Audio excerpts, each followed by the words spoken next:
Prieš ketvirtį amžiaus buvusius įvykius turbūt geriausiai gali priminti pavardės. Po savivaldos rinkimų 2000-ųjų pavasarį Vilniaus meru buvo išrinktas Rolandas Paksas, o Kauno šviesios atminties Vytautas Šustauskas.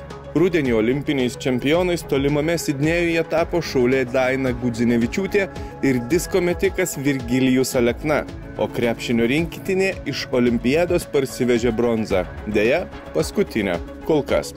Tais metais Lietuva pradėjo derybas dėl narystės Europos Sąjungoje, o 9 valstybės NATO kandidatės Vilniaus konferencijoje priėmė pareiškimą, raginantį aljansą priimti teisingą sprendimą dėl NATO plėtros. Litras benzino tais metais beje kainavo apie pustrečio lito, tai yra apie 70 euro centų. Rugsėjo mėnesį akrobatinio skraidymo pasaulio čempionas Jurgis Kairys Kaune pademonstravo, kad jam fizikos dėsniai negalioja.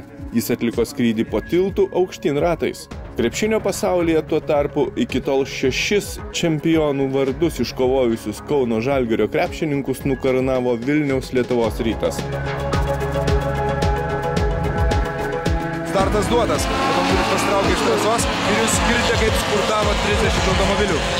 O tuomet 30-metis Darius Jonušis su bendraminčių ir partnerių komanda rugpjūčio mėnesį į Palangą sukvietė 18 komandų, kurios buvo pasiryžusios įveikti pirmąjį mūsų šalyje 1000 kilometrų lenktynių iššūkį.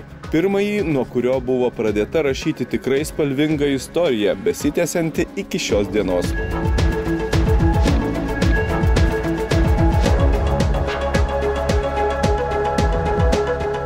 Finišą pirmose lenktynėse pasiekė 15 komandų. Pergalių istoriją Palangos trasoje pradėjo rašyti Porsche automobiliu važiavusi Lietuvos Porsche klubo komanda Vytautas Venskūnas, Vladas Laurinavičius ir Eugenijus Tumalevičius. Beje, visi 3 Palangoje yra iškovoję ne po vieną titulą, tačiau tai jau visai kita istorija. Pirmais metais, tai atsimenu, ir trasa buvo kitokia. Kitaip ėjo kelių, ten kažkaip aplink tą tiltą. Kaip sugalvojom, nežinau, tai čia inerciniai dalykai matyti. Kaip važiuoji visur, tai važiuoji čia. Tik dėl to, kad važiuoji. Kaip žaidimas, Palanga, daug mašinų. Aš net nepamenu, su kokią mašiną mes važiuojame. Su Porsche, matyti. O Porsche'as ten turbūt Vytauto buvo iniciatyva? Ne, Porsche'as buvo nuomotas iš vokiečių. Be serviso, bet nuomojama mašina.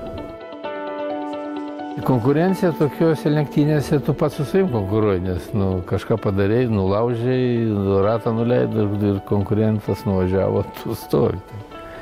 Pirmais metais ten pradėjo sankabą buksuoti, dar kažkas atsitiko, atsimenu, su sankaba, pato dar buvo dar kažkokių, ten buvo tokie dalykai, kaip atjungia ABS-ą, išjungia ABS-ą. Viršui važiuoji, reikia atjungti ABS-ą, nes nestoja jinai. Tokia didelė knopkė priekį padaryta. Tu ją kaip pastumi atjungia ABS-ą. Taip iš čia dar senovišką sistemą padaryti, nes jis blogai stoja tada.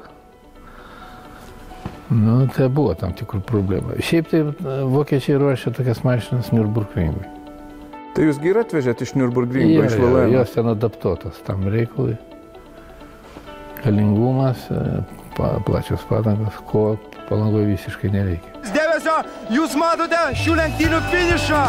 Porsche komanda laimi 1000 kilometrų lenktynės, žiedinės lenktynės, aplodismentai ir mes matėme nugalėtoją.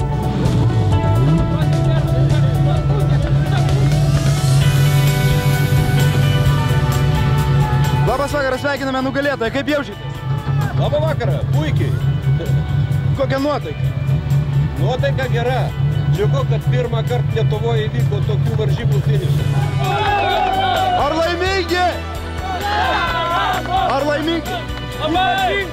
Porsche 911 Lietuvos